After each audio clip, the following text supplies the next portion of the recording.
Halo, dobro večer. Dobro večer. Ovdje Milena Kraft. Zdravo Milena, kako si? Dobro, taman s posla, umorna. Valjda da vas vidim i ovako isto. Da, super, baš mi je drago. Evo taman imamo još 5 minuta jer ovaj prenos preko Zooma traje pola sata, a ćemo se onda prebaciti na Facebook live. Tako da... Ok, ja mislim da tamo svi su nekako aktivni nego ovako. Da, dobro je da imamo jedno i drugo, dobro je da imamo izbore. Da. Prvi put da se vidimo ovako direktno. Da. Ja sam komšije skoro, ne? Ja sam rođena u Đevrskama, ja sam Mandić. Da, samo ovdje u Njemačkoj, tako je to komično, nama su prezimena u stvari obrnuto, naša prezimena su njima tako komplicirana da je apsolutno ne mogu izreći, ne? Da. I tako mene skoro više niko i ne pozna dolje, jer ja sam otišla od 15. godine i ovako ovdje Kraft, to je njima lakše nego Mandić, inače sam Mandik, da ne znam ni ja sve kako me zovu, ja to onda ne želim. Da. Nekako se osjećam uvređeno. Da, pa tako je isto i ovdje, mene znači Reljić, ali ti ne mogu oni to reći Reljić, nego je to Relđik. Ili... Ja.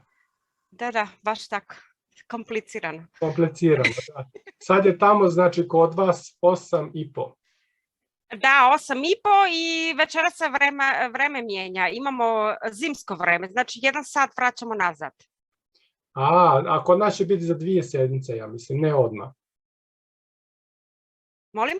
Kod nas će vreme pomijeniti za 2 sedmice, ne sad, nego za sljedeći, krajem novembra mijenjaju.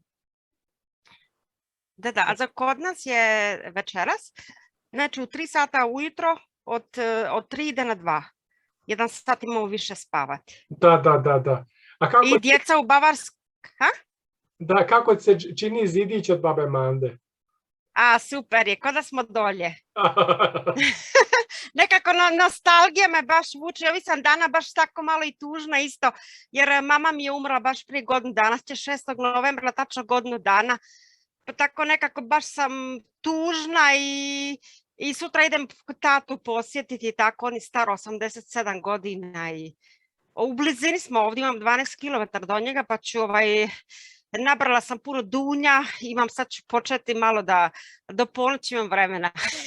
Napravit ću slatko i kupila sam kako se kaže, patliđan, pa ću ga puniti, sad ću sve pripremiti, tako da sutra budem brža i tako da ručamo zajedno. Nosim čitav ručak, nosim djedu. Da. Žao mi je čuti da vam je majka umrla, to je baš teško. Ja iznenada, tata 87 godina, ona umrla od 72, imala 14 godina, ona bila mlađa. Da. Iznenada. A dolje je u Đevrskama? Ne, ovdje, mi smo ovdje svi, moji su roditelji još od 68. godine ovdje u Njemačkoj. Ja. Da. Ja je kod mene da. Da.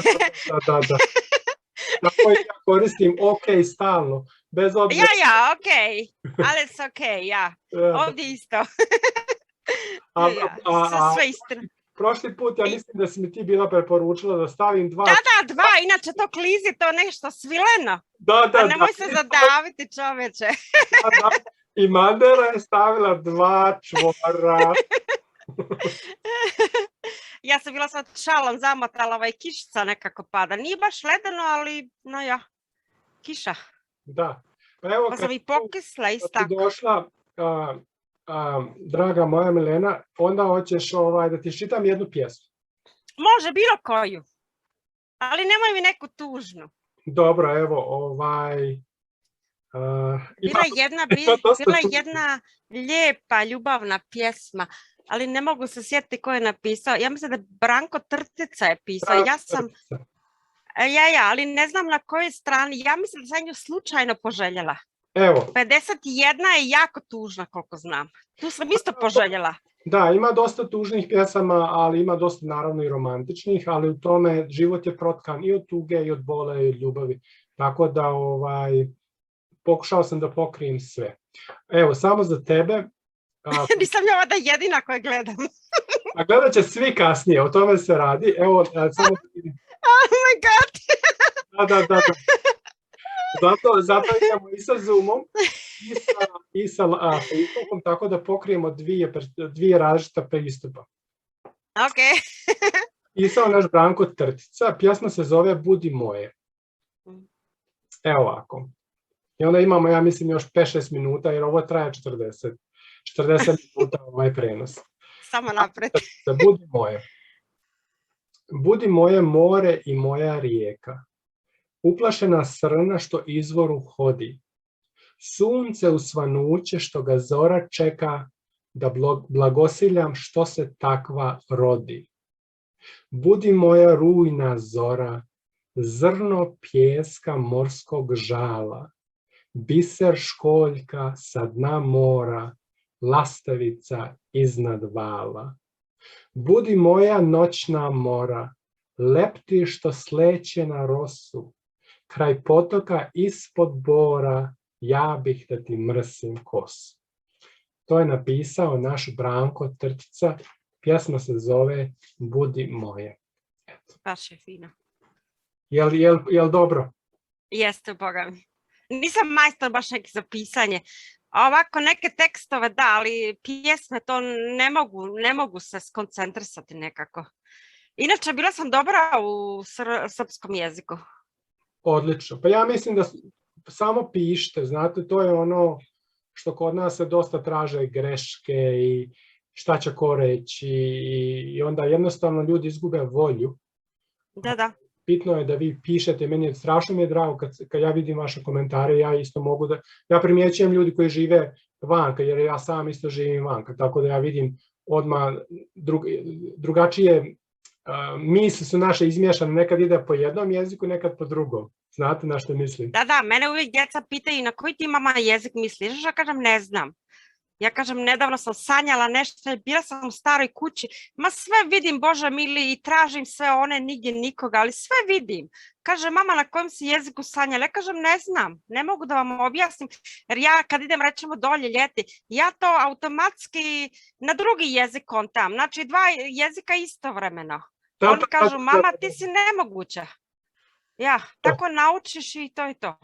Da, vidiš da nam se Boja slaže. Tebi imaš džemper. Da, baš. Svaka čast. A znaš kako kod nas se kaže, ne mere se sjediti prazni onako. Da, prazni ruku, da, mora se nešto raditi. Da. Znam, sad ću ići rezati. Sam dolje njima rekla da mi prave mjesto i tako. Nije to jednostavno, kad se u kući priča više jezika, onda je to jako komplicirano. Rećemo, ovdje djeca idu u 7 sati u školu, u 8 im škola počima, znači do 5 sati uveče. Mi se apsolutno ne vidimo. Da. Znači kad dođe kući, svaki je u svoju sobu ispred kompjutera dok oni napišu i rečeš im samo laku noć i to je to. I to je veliki problem, ovdje je isto tako. Niko ni s kim, ama baš ni roditelji sa djecom nemaju vremena. Tako je organiziran sistem da uopšte ne mogu ljudi da se vide, recimo sad imaju, jednom mjesečno imaju po jedan praznik. Sad dolazi ovo što je slavljenje Prvog svjetskog rata za sjećanje na vojnike. I to je jedan dan i to je to. Onda je prošlog mjeseca je bilo nešto, mislim, ljudi se uopšte ne viđaju. To je... Da. Evo, kod nas se sad iduću sedmicu su praznici ovdje u Bavarskoj, to su Herbstferien, i tako da djeca imaju 8 dana od raspust. I sad ćemo malo kod djeda, ako on bude voljan k nama i to je to. Ali mi s djedom samo dijalekt govorimo. Djeca ne znaju apsolutno našeg jezika, ono što se kaže 100%, ali samo dijalekt znaju. A reci mi, jesi snimila kojim slučajem glas djedov? Moj Maksimilijan sin, on ti studira film režiji, hoće da bude režiser u Minhenu, studira i sad će kupiti nešto ekstra za djeda. Ja kažem, samo da djed još poživi. On hoće djeda da snimi. Ima kameru, ima ovo, ima ono. Ja kažem, moj sine, neka. Ne, Sad ćemo... reci Maksimilijanu ovako, reci da mu je rekla baba Manda, neka uzme kameru u ruke, jer to je ono što mi radimo u stvari. Da, znam. Neka mu slimi, čuješ li, slimi. Šlimi, ja da mu šlimi. Ja šutra čas mojim džedom. Niko nas dvoje ne razumije, kad mi divanimo, ja. Jel se sviđa pod? Super je. Šta je ovo? Ovo ti je kanadska moda, ovo je kao šal, ali ide ovako, razumiješ? Da, pa preko glave, ko maska, ko šal. Da, na više načina, na više vela. Da. Reci tako Maksimilijanu, nije to njemu, ne mora on to raditi, ali to bi bilo super, a ti možeš isto da pitaš djeda da priča ispriča svoje priče, sjećanje. Ja nedavno nam je pričao odakle je naše prezime Mandić, pa sam se baš jedno i smijala, ne? Jer mi stvarno imamo neke riječi koje samo imamo osjećaj da mi upotrebljavamo, vjerojatno smo mi Crnogorci, jer mi kažemo i džete i djevojka i nas ima 3 plemena, rečemo u Dževrskama koji su Nužici i rečemo od ta 3 plemena, svi skoro od nas potekli, što kaže. Moj je praprađed imao 17 djece, tako jedno otišlo u Zečevo, jedno otišlo kako se kaže, u Ostrovicu, jedno otišlo u Kožlovac. Znači, to su svi neki Mandići, jedno u Drobare, znači mi smo svi u stvari rod jedno s drugim, a premda se mi sad mladi više manje i ne poznamo, jel? Jer ima nas ono što kaže ko pasa. Da, hvala Bogu. A šta je tebi onda Vesa Ceković? Ona meni nije ništa, ali mi se znademo, jer njena je baba Cvjetan Marija, moja je bila komšinica, njena je majka Cvjetan rodom. Ona ima onaj Veljko Mandić i oni imaju kafić u Dževrskama, to je njoj brat. A da, zato što sad i Mladenka. Kad si rekla, evo sad ću to naći, jer Vesa Ceković je napisala pjesmu Jakovu Mandiću, svome... Da, ja njega poznam, oni su imali dućan, mi smo nje Jakin zvali. Oni imaju dućan, tamo imaju još uvijek dućan i plus kafić od njenog brata. To je jedna predivna pjesma koja je napisala svome, upravo Jakovu Mandiću, to je na strani 246, ja ne znam. A za njoj otac je još uvijek živ, ja mislim da ima oko 100 godina. Pa neka, hvala Bogu, mislim, stvarno je... Mile čini mi se da se zove. Inače, oni nas obožavaju jer se mi isto Mandići zovemo, ali nismo ništa u srodstvu jedno s drugim. Da, evo kaže naša Vesa, kaže, ja sam je pitao, kaže, za djeda Jakova, da li mi možeš poslati datum kad se rodio i umro iz selo, jer ja stvarno to ne znam, mislim, možda sam samo jednom bio, to je dolje u Varvodama, jel? Dževrskama. Da, u Dževrskama. Dolje kad se prema Brilivskim mostom, kad ideš, znaš gdje je škola bila? Kraj glavne ceste. Da, glavne ceste, znači kad ideš od škole prema dolje, prema Plančaniku na lijevu stranu. To stvarno ne znam, nisam dolje nikad, a to je ono što je najsmiješnije, mislim, moj krug dolje života je bio 2 km, od Dreljića do Kistanja i to je to, znate, ono, odrastanje. Kod mene Dževrske Nužice, jednom ugodni Knin i kasnije Šibenik i poslije toga Njemačka i nikad više dolje, Da. Što kaže, kupli kartu bez povratka, što je jednom rekla, je bolno, tužno, ali nažalost je tako svima. To je velika istina, da, jer dosta ljudi ovdje kaže kao, koliko si putovao, ja kažem, pa ja uopšte nisam putovao ako sam živio dolje, mislim, to je bio, moj krug je bio 2 km okolo Kistanja. Da, tako i kod nas isto, kod mene ista stvar. Evo, i ta kaže naša Vesa, kaže za džeda, ja kažem za Jakova, i ona kaže ovako, kaže, ne znam datum, tačno kad se rodio, ali kaže, znam da je rođen 1900. Da. A je 1987. A od babe Janje djevojačko prezime je Šarić. Baba Janja je rođena 1899. a umrla 1977. Ona je umrla prije njega. Janje još uvijek poznam. Ja sam njih poznavala, ja sam dolje odrasla. To meni sve strano, ja ne znam. Ne, ja sam dolje odrasla i ja sam 15 godina bila dolje. Išla sam u osnovnu školu u Dževrske, ja njih sve znam. Odlično, zato mi u stvari ovo radimo kroz Bukovačku narodnu, da se ljudi mogu povezati, jer vi se sjećate i to je meni strašno drago čuti. I naša Vesa kaže, oni su sahranjeni u Dževrskama. A kaže, Jakov je volio da zakuntava pjesme, tako da je za Svetog Jovana njegov glas nadaleko se čuo i volio je da popije, iako nije bio pijanac. Kaže, bio je jedan od rijetkih kosača, tako da nema njive koje nije kosio. Eto, kaže, za djecu je više bio nego dobar i volio nas je do smrti, kao i mi njega, a njegov praunuk je ugravirao ime Jakov na ruci.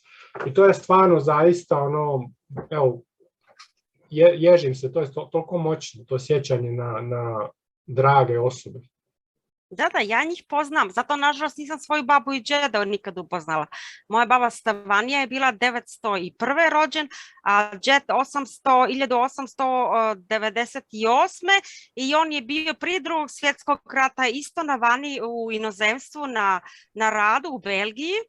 I onda pred Drugi svjetski rat, pošto su ovi nacionaliti i socijalisti pobjedili bili i vjerojatno se govorkalo da će doći do rata vamo tamo, on je znači izvukao još glavu i vratio se dolje. A kako se zvao džed? Mirko. Mirko Mandić i on 44. godine poginuo u Lici u partizanima i njegovo je ime na spomen ploču u Kistanjama. Mirko Mandić. Da, Mirko Mandić. Da. Marina nam se pridružuje. A vidiš, draga moja, ovo da ti kažem, ovo je baš interesantno što kažeš za svoga džeda. Ovo ti je živa istina. Ako baš mi je drago da si to spomenula, znači kad se rodio 1898. je li tako? Da. A baba Stevanija 1901. Moja baba je rođena 1901. A umrla je 1993. A pokojni džed je isto rođen 1898, tako nešto. I vidiš ti rodom moja. Pričam ja sa svojom tetkom, a ona živi u Sloveniji, Ljubica.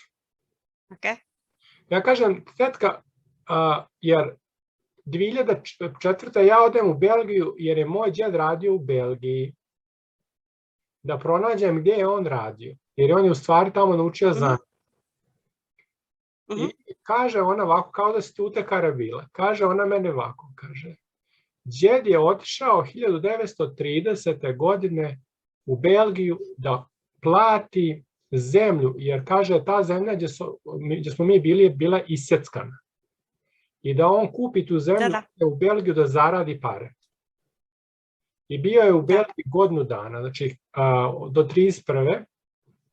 I onda se on lijepo vrati nazad. A već su imali 3-4 djece. Marina hoće da se pridruži samo da je primi. I tako da i još je par naših ljudi, ovo mi je reklo da su naši ljudi išli u Njemačku i u Belgiju još to prije. Da. Ali o tome se nije pričalo. To je, ja sad to čujem.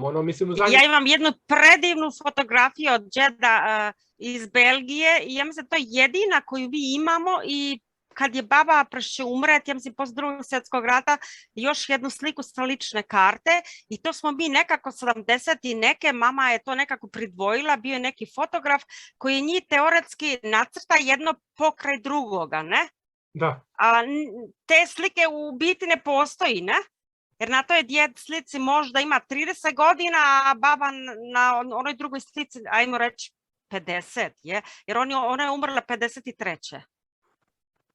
Pa mlada je umrla baba. Mlada, nažalost, 10 djece, on poginuo u partizanima 44. A 44. onda je rodila 3. Jedan mi je stric Živko, on je još uvijek živi u Beogradu. Jedno je dijete živjelo pol godine, a curica je umrla odmah, ja mislim, na porođaju. I kako je bilo teško s njih 10. A on bio tako u inozemstvu, tako kupova zemlju, a njih puno u kući. Ona je umrla, što kaže, od muke, jadna baba. Od tuge. Od tuge i od muke, da, svi na nju. Kaže tata da je bila jako, kako se kaže kod nas, oštro umna, jako pametna i na divanu, da je mogla svakim, ono što kaže divanti, da se nije nekako stidila ili da nije znala šta će reći, da je bila jako pametna i da je čak znala čitati i pisati. To mi isto tata pričao. Tako isto i djed. Da su obadvoje bili pismeni. Da, moje ovo naše Marine ne čujemo je, ali Alo? Upali ton! Ne čujemo te.